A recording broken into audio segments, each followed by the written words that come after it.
سامعین ناظرین، infection control society آپ کی صحت کے لیے، آپ کی آگاہی کے لیے، آپ کو مختلف مسائل سے بچانے کے لیے مضامین آپ کی سماعت کے لیے پیش کرتی ہے، جس کے ذریعے آپ اپنے مسائل کو کم کر سکتے ہیں اور بہتر طریقے سے علاج معالجے کے بارے میں سمجھ سکتے ہیں۔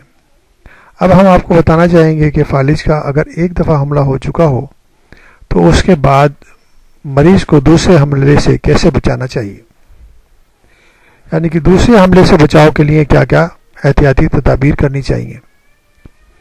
فالج کے علاج کا ایک اور اہم ترین پہلو یعنی کہ دوسرے حملے سے بچاؤ، ثانوی تحفظ ہے، یعنی کہ دوسرے حملے سے بچاؤ کی تدبیریں اختیار کرنا بہت ضروری ہیں۔ جس شخص پر ایک بار فالج کا حملہ ہو چکا ہو اس پر دوسرے حملے کا خطرہ زیادہ ہوتا ہے، لیکن مختلف قسم کے علاج معالجے سے اس خطرے کو کم کیا جا سکتا ہے۔ مریض فالج سے بچاؤ، مزید فالج سے بچاؤ ممکن ہے۔ سب سے پہلے تو اسے یہ مشورہ دیا جاتا ہے کہ وہ اپنے طرز زندگی میں مثبت تبدیلی لائے تاکہ فالج کے حملے کے خطرے کو کم کیا جا سکے۔ مثلا سگریٹ نوشی ترک کر دے، کیونکہ اس میں اسٹروک کا خطرہ دگنا بڑھ جاتا ہے۔ اس طرح اگر اسے شراب کی لت لگی ہوئی ہے تو وہ اسے سے بھی توبہ کرے، باقاعدگی سے ورزش کرے، متوازن غذا اور خوراک کے استعمال سے بھی اس خطرے کو کم کیا جا سکتا ہے۔ ڈاکٹر سے ایسی دوائیں استعمال کراتے ہیں جس سے خون میں کولیسٹرول کی سطح کم ہو۔ فالج کے بعد کوشش یہ کرنی چاہیے کہ کولیسٹرول کی سطح ممکنہ حد تک کم رہے۔ بعض لوگوں کو اسٹیٹن دواؤں سے بھی فائدہ ہوتا ہے۔ بلڈ پریشر کنٹرول کرنے والی دوائیں استعمال کرائی جاتی ہیں اور ان سے بھی آسانی سے یعنی کہ فائدہ ہو سکتا ہے۔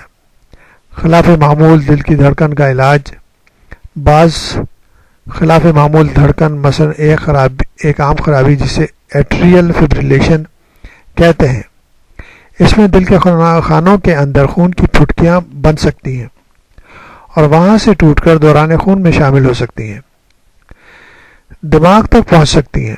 دل کی باقاعدہ دھڑکن کو کنٹرول کرنے والے علاج سے خطرہ کم ہو سکتا ہے۔ خون کو پتلا کرنے اور انجماد خون کو روکنے والی دواؤں کا استعمال، ان دواؤں میں ایسپرین کی روزانہ چھوٹی خوراک خون میں پھٹکیاں بننے سے روکنے والی وارفرین جیسی دواؤں سے فائدہ ہو سکتا ہے، خاص طور پر اس وقت جب ایٹریل فبریلیشن کی شکایت ہو۔ بعض صورتوں میں فالج کا سبب بننے والی پھٹکیاں گردن میں موجود دو شریانوں یعنی کیروٹیڈ آرٹریز میں کسی ایک کے تنگ ہونے کی وجہ سے بنتی ہیں، جو دماغ کو خون پہنچاتی ہیں۔ اس صورتحال کو کیروٹیڈ اسٹینوسس بھی کہتے ہیں۔ اس تنگی کو کھولنے اور خون کے بہاؤ کو بہتر کرنے کے لیے بعض اوقات سرجری کی ضرورت پیش آ سکتی ہے۔ بہرحال علاج معالجے کے بارے میں تو ڈاکٹر یا آپ کے فیملی ڈاکٹر یا جہاں پر بھی مریض ہو وہی لوگ بہتر طریقے سے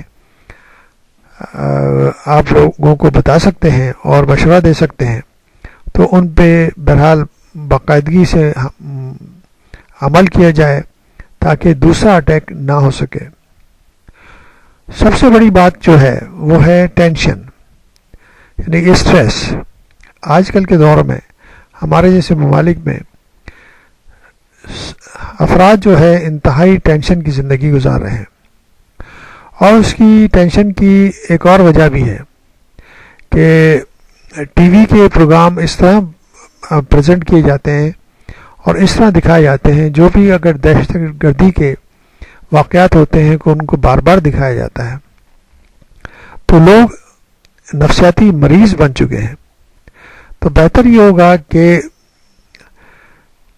جو ادارے ہیں، جو ٹیلی کمیونیکیشن کے ادارے ہیں، ان کو بھی احتیاط برتنی چاہیے۔ دوسرے ممالک میں اس طرح نہیں کیا جاتا ہے کہ ان واقعات کو اتنا قریب سے ریکارڈنگ کر کے اتنے اس کو اجاگر کیا جائے، اور اس کی وجہ سے بھی لوگوں کے ٹینشنز اور اسٹریس بڑھ جاتا ہے۔ ٹریفک کا اسٹریس، فیملی کے مسائل اور آپس میں جھگڑے فساد، یہ سب مسائل جو ہے نا مل کر بیماریوں کو جنم دیتے ہیں. تو ضروری ہے کہ ان سب کی طرف بھی توجہ دی جائے تاکہ یہ مسائل پیدا نہ ہو سکیں.